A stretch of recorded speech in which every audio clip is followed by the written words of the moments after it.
A treasure stolen from an eccentric millionaire, a mysterious storage locker, a sting operation featuring a collectible expert with a photographic memory. This sounds like a Nicolas Cage movie. Strangely, this isn't a movie, but it is a story that co-stars Nicolas Cage. The main star is this book. Action Comics #1 debuted in June 1938. Features the first appearance of Superman, introduced the world of superheroes, and started the golden age of comic books. Yeah, it's got a lot going for it. To boot, only 75 copies are currently listed on CGC's census. This ultra-rare collectible is considered to be the most valuable comic book in all the world. Let's go back in time to 1992.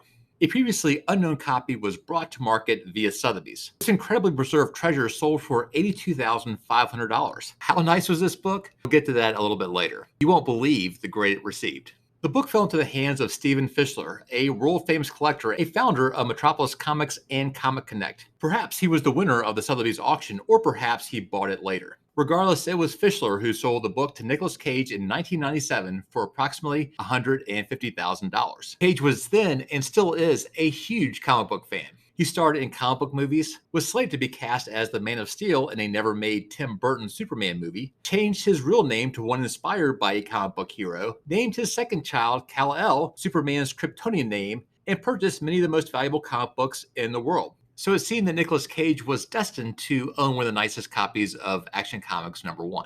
About 3 years later, Fischler received an urgent call from Nicolas Cage. Nick couldn't find his copy of Action Comics #1. The book wasn't in its bulletproof frame. Fischler flew from New York to California to investigate. Perhaps it was lost. He helped search Cage's mansion. Nothing. This was January 2000, and Nicolas Cage was at the top of his game. He had starred in numerous films, won several awards, had purchased a German castle, and was months away from first meeting his now ex-wife, Lisa Marie Presley. His California home reflected this excess. In his foyer, he had many collectibles in addition to his comic books, exotic cars, dinosaur bones, robots, and exceptionally well-groomed pets. Let's swing back to Action #1.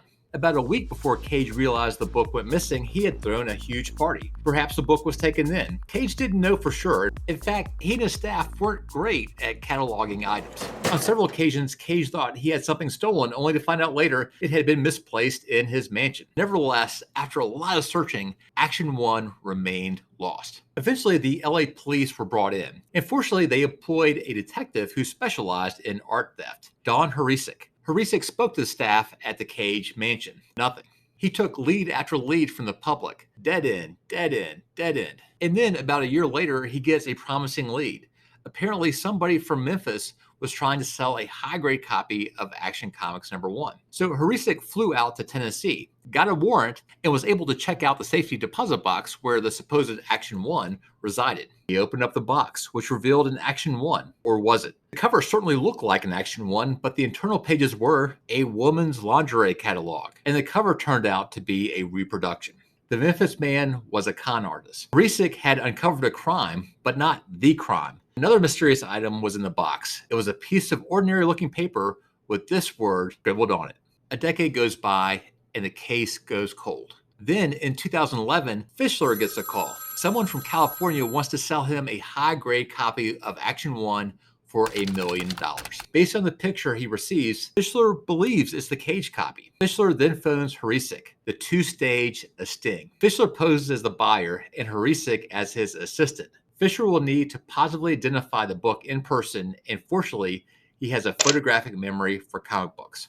And this is where this strange story gets even stranger. The person trying to sell them the comic book was a well-known figure on the popular TV show Storage Wars, Mark Bolello. Bolello was representing Sylvester Lozano, a client of Dan Dotson, an auctioneer also well known on Storage Wars. Let's dissect the situation. According to Sylvester Lozano, he had bought several storage lockers, combined the contents, and then found the copy of Action 1. He went to Dotson regarding what to do. Dotson then contacted Bolello, who knew one of the biggest dealers in the world, Fischler, and it was Bolello who phoned Fischler. Now back to the sting. The sting occurs in Bolello's warehouse, and Bolello and Lozano are there presenting the book. Fischler to Horisek. Fisher takes a look at the book, and in a split second, he knows it's the Cage copy. He saw a small white spot on the book's blue banner, a mark unique to that copy. He then gives a secret signal to Horisek. Horisek reveals he's a cop, and Lozano and Balelo's jaws drop. There would be no big sale or big commission. This was stolen property. Deeper examination confirmed Fischler's identification.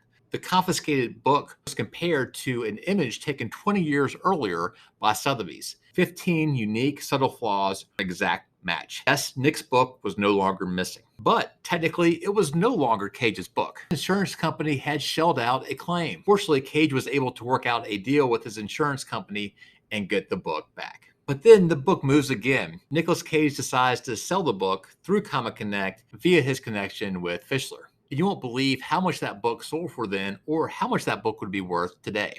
But before ComicConnect sold the book, they sent it to CGC to assign a grade. And on a 10-point scale, Nick's copy was a 9.0. In fact, it was tied for the highest ever graded. And even still today, there are only 2 copies of Action Comics #1 rated at a 9.0, and none are higher. The collecting community was ablaze with excitement, talking about this Action Comics #1, the Cage copy coming out.